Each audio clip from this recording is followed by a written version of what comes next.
The Samsung Galaxy S4 family is growing, and one of the new members is the Galaxy S4 Active. I'm Aaron Baker from PhoneDog.com. With availability on AT&T and packing similar specifications as the S4, including a quad-core processor, a 2,600 mAh battery, and Android 4.2, it's poised to appeal to people that are hard on their phones. Is it worth getting, or should you go with the Galaxy S4? We'll find out in the full review, which starts right now.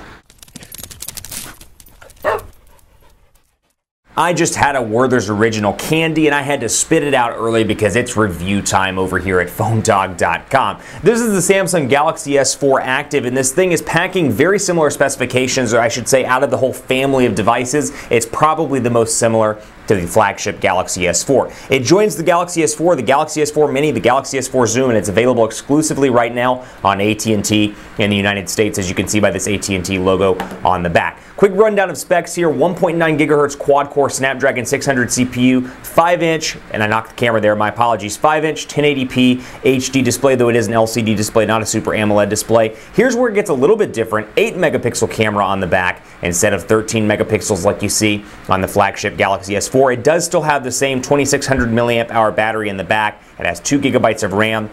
Android 4.2 Jelly Bean with TouchWiz, but where it's different, this one has IP67 certification. So it's certified to have a little bit of water on it, a little bit of mess on it. Throw it in the dirt, throw it in the flour as you see in the commercials for the Galaxy S4 Active. Splash it with water, submerge it a little bit, not too much, but a little bit, and you should be fine with this device. Though disclaimer, that's a Samsung thing. I take no responsibility for you dunking your device and messing it up and then trying to come to me and get a new device. Where you can get a new device, though, is our One Paw Bandit Instant Win game, and I give thanks to Best Buy Mobile all the time because they provide us with the devices that we give for free in that game. When you go into Best Buy Mobile, you'll walk out working. They'll get your email, your contact, your web set up. They'll talk to you about IP67 certification so you know exactly what your phone can handle, be it gumming by your child, perhaps they're gumming down here at the bottom, throwing it in the water, messing it up by putting it in flour, whatever the case may be.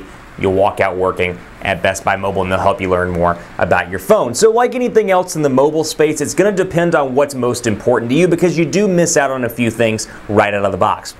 If you watch my versus between this and the Galaxy S4, you know that it only has an 8-megapixel camera, not a 13-megapixel camera, and it's missing some key features, namely, and I don't know why I just went into weather, namely, boom, the ability to use the front and rear facing cameras at the same time. You can't do that dual portrait shot like you can on the Galaxy S4, but what you do get is IP67 certification, so you can dunk it in a little bit of water, you can drop it, you can mess it around with it a little bit more.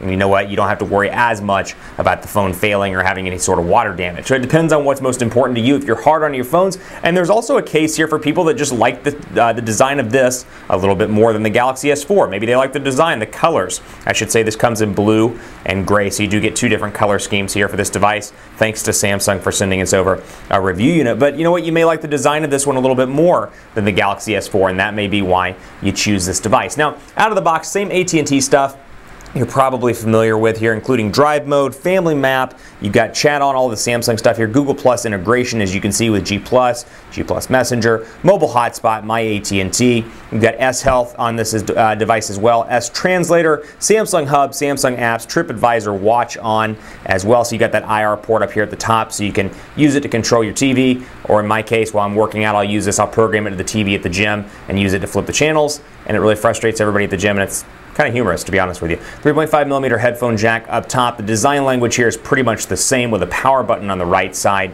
volume rocker on the left, and then micro USB charging port down here at the bottom that's covered up by a flap. Now, I can't talk today. Interestingly enough, micro USB charging port's covered by a flap. 3.5mm headphone jack is not. So must be some sort of water resistant protection in there. I'm doing like this, like I'm doing a little cauldron or brewing up something special. But you get my point.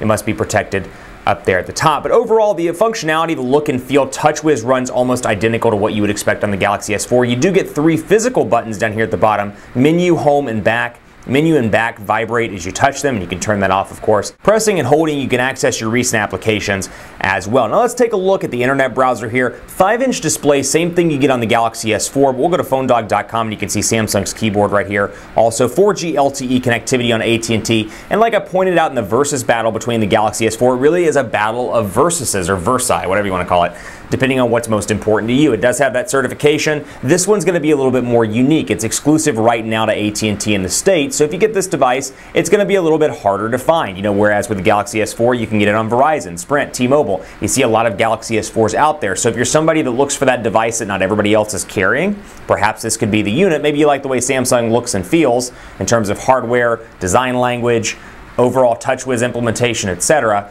You can take advantage of it without having the device that everybody else has. So that's something to keep in mind. Really enjoying the blue though, kind of a different color scheme here. PhoneDog.com loading up, and I've got my window manager here where I can switch between active windows, for example AT&T, and then PhoneDog, which loaded up our mobile version of the page. So no real surprises here, same look and feel. And you'll notice out of the box here by going to the settings too, you have the same setting options that you have on the Galaxy S4 with a few extras, or I should say, at least they're placed differently in the settings area. Torchlight, for example, right here is a shortcut where I can enable my Torchlight, and I can press and hold the volume up key when the screen is off, and it activates a light, as you see right there.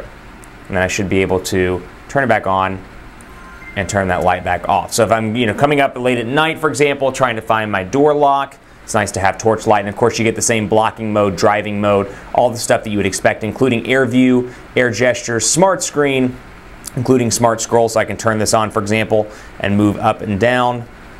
Let me go back in here and show you exactly what I'm talking about here. Smart scroll, and you saw tilting head, tilting device. I can tilt my head up and down and scroll up and down the page. And then I've got smart pause as well. Video will pause, smart rotation, smart stay. And I've got my air view stuff also, including information preview, progress preview, speed dial preview. So progress, web page magnifier, and more, all in this device. So motions and gestures here as well. Palm motion, air gesture motions, all that stuff that you would expect. And so when I go into this page, for example, I can check look, and now it sees my eyes. Scroll up, scroll down, scroll up, scroll down. Same stuff you see on the Galaxy S4. Keep it locked on PhoneDog.com for part 2. We'll do speed tests, we'll do network speed tests, and we'll talk about more of the differences between the S4 Active and the original S4. Stick around.